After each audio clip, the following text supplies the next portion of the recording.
ஜெயகுரு தத்தா, நான் உங்களுக்கு ஒரு சிம்பிளாக கூட்டு சொல்லித்தரேன். அதை பொரிச்சு குழம்பு சொல்லித்தரேன். அதை வந்து சாத்திரையும் வச்சு சாப்பிட்லாம், ரொட்டிலையும் சாப்பிட்லாம். இப்போ வந்து இந்த இது சொரக்காயும் பருப்பையும் வேக வச்சு வச்சுட்டுருக்கேன். இதில் உப்பு போட்டு எல்லாம் பண்ணிவிட்டு வச்சுருக்கேன். இப்போ வந்து ஒன்றும் பண்ண வேண்டாம். இதை வந்து நெய் ஊற்றிருக்கேன். நெய்யை ஊற்றி அடுப்பில் பாண்டியில் வச்சுருக்கேன். இதை வந்து கடுகை போட்டுட்டு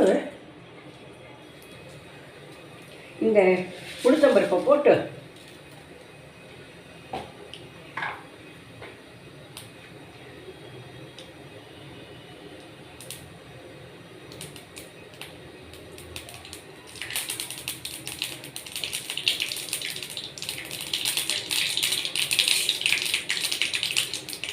உளுத்தம்பருப்பை போட்டுட்டு இது வந்து பெருங்காய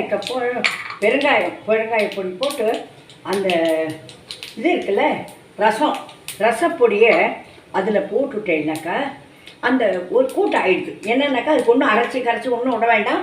இவ்வளோ போகிறோம். இது போட்டுட்டு பட் எவ்வளோ வேணுமோ அவ்வளோ போட்டுக்கோங்க. அது வந்து கணக்கு இல்லை. இதை வந்து அதை போட்டு கூட்டு. இது வந்து சிம்பிள், நிமிஷமாக பண்ணிடலாம். உங்களுக்கு ஆஃபீஸ் போகிறதுக்கெல்லாம் தடங்களே இருக்கிறது. என்ன நிமிஷமாக பண்ணிவிட்டு அது ரொட்டியில் போட்டு சாப்பிட்லாம், இதில் ப்ரெட்டில் போட்டுன்னு சாப்பிட்லாம், சாப்பிட்லையும் சாப்பிட்லாம், கையில் கட்டி எடுத்துன்னு போகிறதுனால எடுத்துன்னு போகலாம், எல்லாம் பண்ணலாம். இது வந்து சிம்பிளாக உங்களுக்கு சொல்லி தந்துருக்கேன். என்னன்னாக்கா இந்த மாதிரிலாம் சுருக்கா செய்கிறதாக்கா உங்களுக்கு ஆஃபீஸ் போகிறவங்களுக்கு ரொம்ப சுலபமாக இருக்கும்.